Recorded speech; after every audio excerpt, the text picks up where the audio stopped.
Greetings and salutations, fellow plebs. Today we shall be examining the brain of a rather curious specimen, the social justice warrior, sometimes referred to additionally or substitutively by the designation progressive.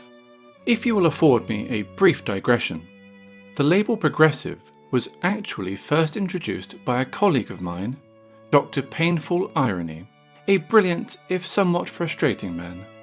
Anyway, let us begin with the examination, shall we? I do hope you're all as excited as I. My attention is immediately drawn to this section of the brain here, that appears to feature some sort of cybernetic augmentation, not unlike the Borg from Star Trek, only less green. If my assumptions are correct, this would be an EGM, or Embedded Groupthink Microchip. It is believed that the implant allows for constant communication with the rest of the collective, ensuring that no individual ever stray from the narrative of the moment.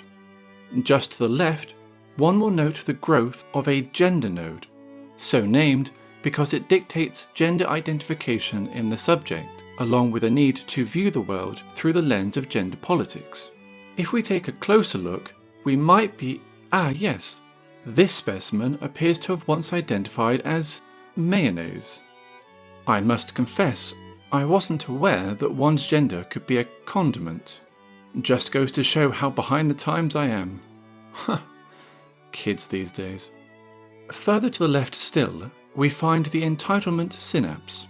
The size of each adjoining gland will have been determined by the subject's yearly income and other markers of success.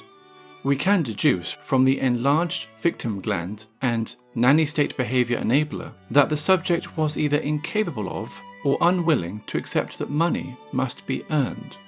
Receiving undeserved funds would ordinarily produce an acute sense of guilt. Alas, in the brain of the progressive, the guilt gland is inversely proportional to the victim gland. Therefore, as the subject's sense of victimhood increases, so its feeling of guilt for behaving like a complete and utter tool decreases. At the left edge of the brain, we have what, unfortunately, appears to be the growth of a smarter-than-thou tumour. So rampant was the spread of arrogance that the subject's sense of humour cell was reduced to all but nothing. The po-faced bugger was probably completely unable to distinguish between humour and sincerity. Adjacent to these, we find perhaps the most debilitating anomaly of all, the self-awareness centre. Its yellow nucleus should enable the subject to examine itself objectively, to curb hypocritical and otherwise disagreeable behaviour. Because of its abnormally thick cell membrane and cell wall, however, it seems unlikely the subject would ever have been able to gain access to self-awareness. Indeed, I suspect that, while alive, the individual probably would have been capable of whining about imagined harassment before proceeding to harass anyone who dared to offer a contrasting point of view. Poor sod. The three jelly beans nestled in the upper left corner are in fact the work ethic molecule, personal responsibility node, and common sense particle. Given that all three are unusually small, it would be reasonable to assume that, when living, the subject would have been entirely useless, and blissfully unaware as to how truly useless they were. We move now to the moral relativity grey area, nestled inside which is the progressive's trademark double-think section. The latter enables the subject to hold totally contrary beliefs at the same time, as and when the need arises. Fascinating, really. While one might ordinarily experience cognitive dissonance when confronted by two contradictory thoughts or pieces of information, the social justice warrior, by contrast, has evolved to accept both while dismissing the inherent contradiction. For example, and this is completely hypothetical, a female progressive could quite sincerely cry, "Women are being denied a voice," while speaking to a conference hall full of attendees at an event for women's issues whose organisers invited her and other women to speak, and see absolutely no flaw in her reasoning. She might even go on to state that we live in a patriarchal society that harms men. Baffling, really. Absolutely baffling. Situated just to the right of the grey area is the faux indignation sulcus. This is absolutely pivotal to the social justice warrior's way of life, for it ensures that no matter how trivial or inconsequential the issue, say, for example, the pattern of a scientist's shirt, the subject will be convinced that it is offended, and what's more, that everyone should care about that fact. Upon discovery of the faux indignation sulcus, my colleagues and I posited whether progressives may be innately disposed to ethical solipsism, whether there might in fact be an SJW gene of sorts. We refer to it as the I feel, therefore you should be gene.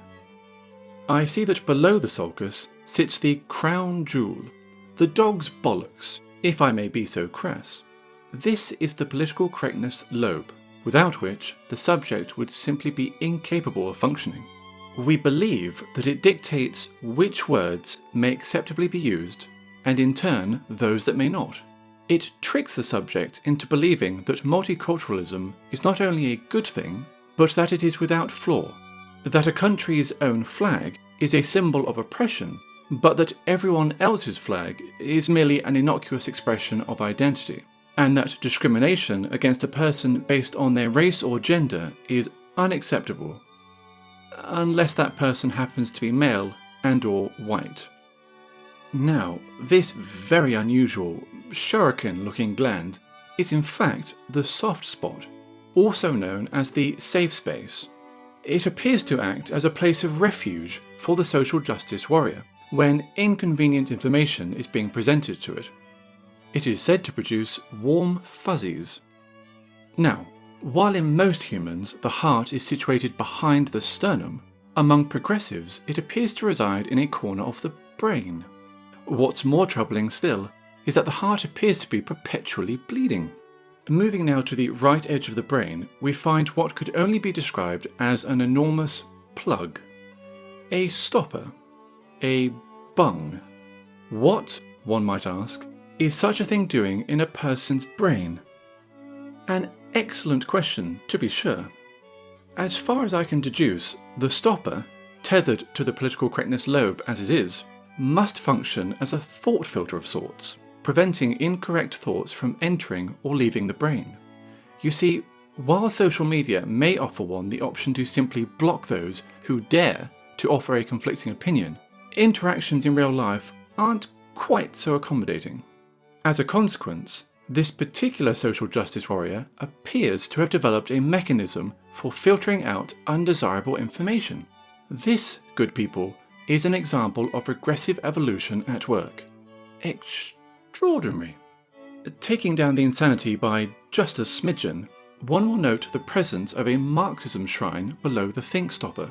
For social justice warriors, it is cultural Marxism that fills the space left vacant by the absence of critical thinking.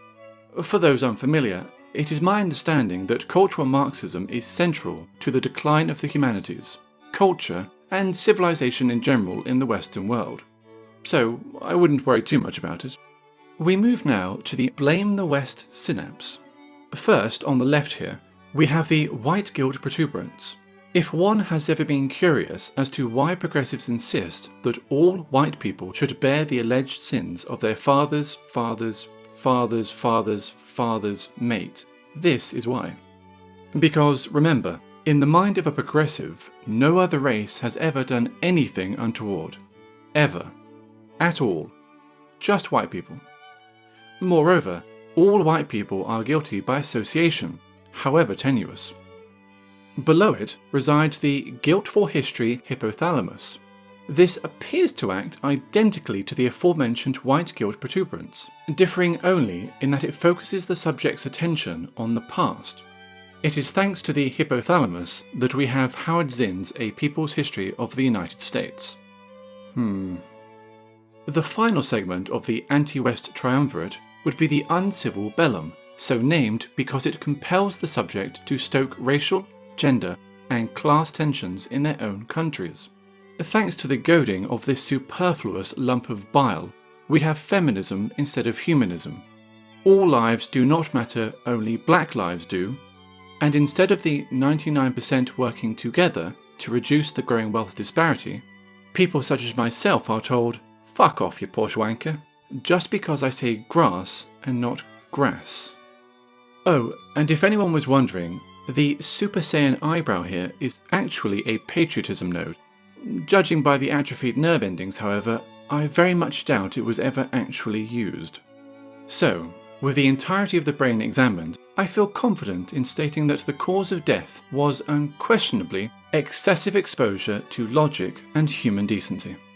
I should imagine that the bigoted bastard's think stopper came loose, and before it had time to scream, "La la la la la, I can't hear you," it would have been all over. Thank you for joining me today, and please do remember, never go full social justice warrior.